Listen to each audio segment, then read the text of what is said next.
former President Jacob Zuma, his family, and the Umkhonto weSizwe Party enjoyed a turbulent and scandal-ridden 2025, marked by criminal allegations, internal party turmoil, and high-profile court battles. At the center of the storm was Zuma's daughter, Thuthuzile Zuma Sampudla, who faced mounting legal troubles, while the Umkhonto weSizwe Party battled instability both inside and outside parliament.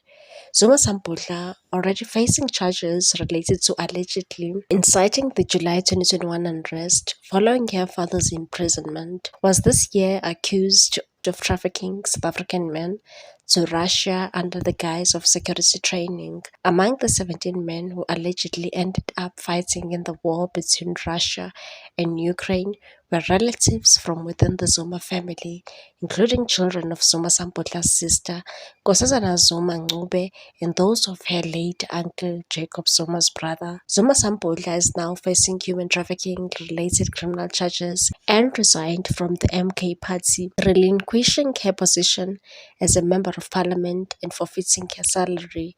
She said her resignation was to focus on efforts to repatriate the men stranded in the Ukraine, although it remains unclear how successful those efforts have been.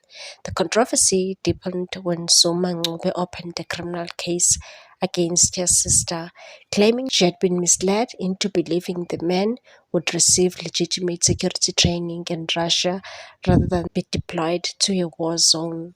Zuma Sampudla's aunt, who was married to one of Zuma's brothers, publicly expressed concern over her two sons and grandson being trapped in Ukraine instead of Russia, saying the situation had caused deep divisions within the family. The DA also laid criminal charges alleging Thuthuzile Zuma Sampudla contravened the regulation of Foreign Military Assistance Act of 1998.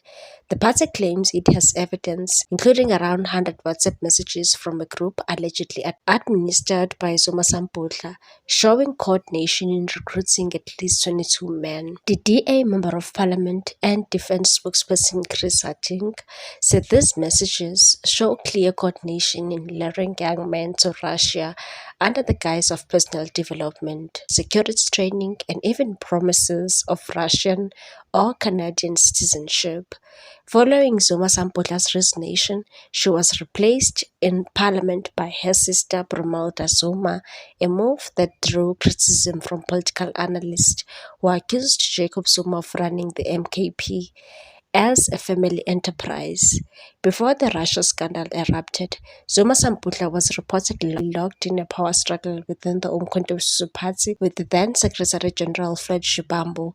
The party was said to be divided into rival camps aligned to Shivambu and Zuma Sampudla. Shivambu was later expelled after visiting controversial Malawian prophet Shepherd Bushiri over the Easter weekend in April 2025. Bushiri remains a fugitive wanted by South African authorities on charges including fraud, money laundering, rape, corruption, and breaching bail conditions after fleeing the country in 2020. Shivambu has since launched his own political party, the Africa Maibuye movement. Further damage to the Zuma name came with the arrest of Nkosi Simphiwe Zuma, a close relative of former president who was implicated in multiple murders. Nkosi Zuma, leader of the Ngqamalala Tribal Authority, was arrested in June in connection with the murder of his cousin and chief Induna Xalokunye Zuma, who was fatally shot at his home state in Mbandle in January 2023. He was released on 25,000 rand bail.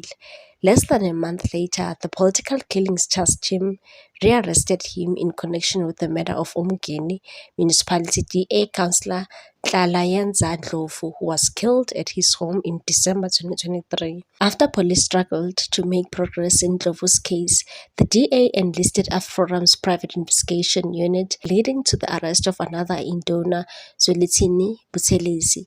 Allegations later emerged that Nkosi Zuma and Buthelezi were masterminds behind both murders. Investigators linked Xalokunye's killing to a land dispute involving Inkosi Zuma, while Ndlovu was allegedly targeted for opposing the theft of electricity transformers and illegal power connections. Inkosi Zuma will remain behind bars over the festive season after the Hague Magistrates Court postponed his bail hearing to January 12, 2026.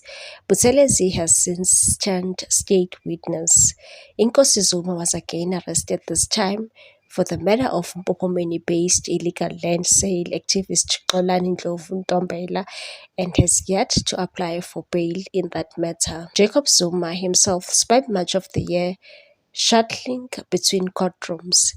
He made several appearances at the Pietermaritzburg High Court alongside French arms manufacturer Thales in the long-running arms deal corruption case. In June, Judge Nkosinathi Celi dismissed their application for a permanent stay of prosecution.